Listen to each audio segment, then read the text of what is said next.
The French Press, the first coffee brewer that started me in my specialty coffee journey. But with all the innovations going around in the world lately, is the French press dead? Let's talk about it. First love. That's what the French press was to me.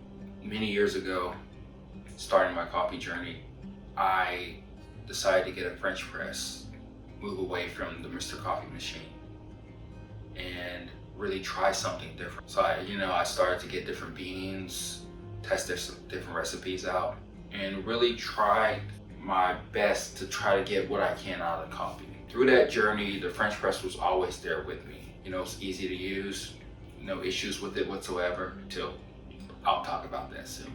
But it was easy. It was something that I knew that I could do. And it got to the point to where I just wanted to try other things. I wanted to see what other people were using, what they were tasting out of coffee. The same coffee even, So I did. I tried filtered coffee. I tried pour overs. And I think that literally shattered the hearts and mind of my trusty French press.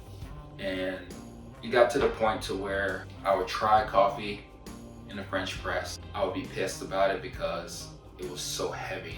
Very hard for me to decipher what I was actually tasting, even though there's things on the bag that people said that this is what they're tasting.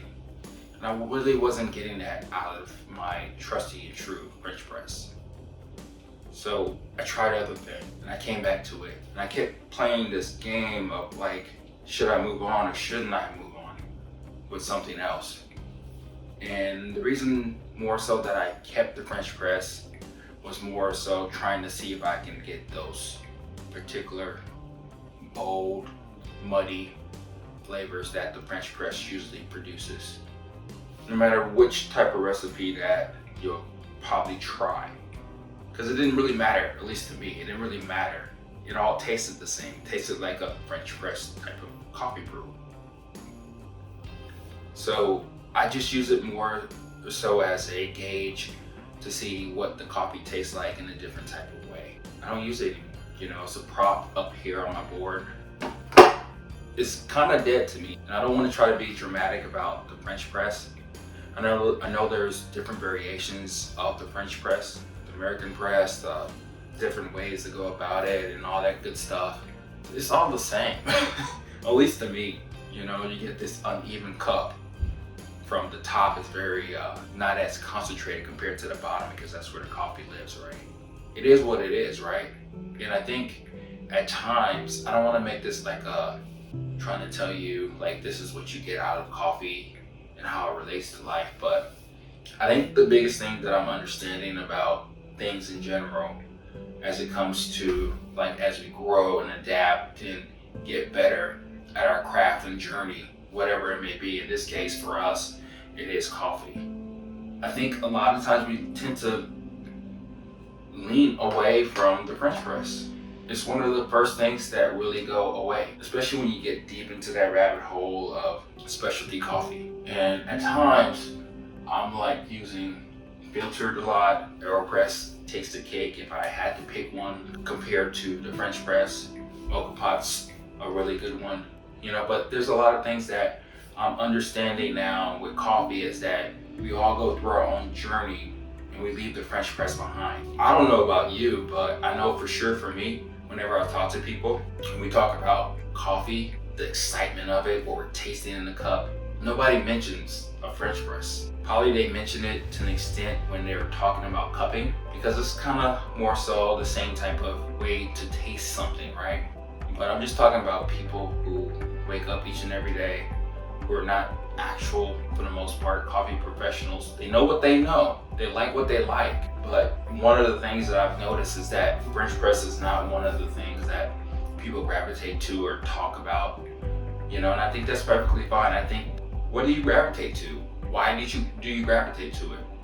Why don't you use as many coffee gear that you did in the past? Is it because your palate is maturing, or you're just tired of the boring flavor profile that a French press gives? Let me know what you think about that, because I'm not trying to beat up on the French press. I'm more so trying to understand where other people are coming from when they go about choosing their daily grind, their daily coffee, you know, each and every day. And I think that's where we're at right now. I see a lot of, you know, V60s, AeroPress from time to time, Mocha Pot, Aqua Brewer, and whoever is making new brewers and all that stuff, they're using filter.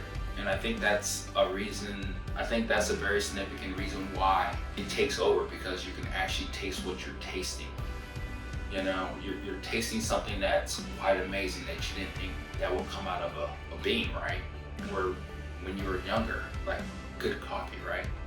So that's where the French press to me falls flat. I hope that I'm not going too crazy with my theories, but what do you think about that? What do you think is a problem or issue with the French press if you don't see an issue? What do you use it for? What things do you actually like about the French press that you give to your friends, your family, something that you do each and every day? Because I don't see people talking about the French press. I really don't. And I don't think it's a shame. It does serve a place and point in somebody's journey, their coffee journey. But what purpose and point does it serve to you right now? Do you use it from time to time? Do you use it at all? Do you just look at it, or you don't even have one in your house? So that's what I got for you. I just want to talk about tried and true, trusty, dependable, but boring profile of the French press. So let me know what you think. Bye.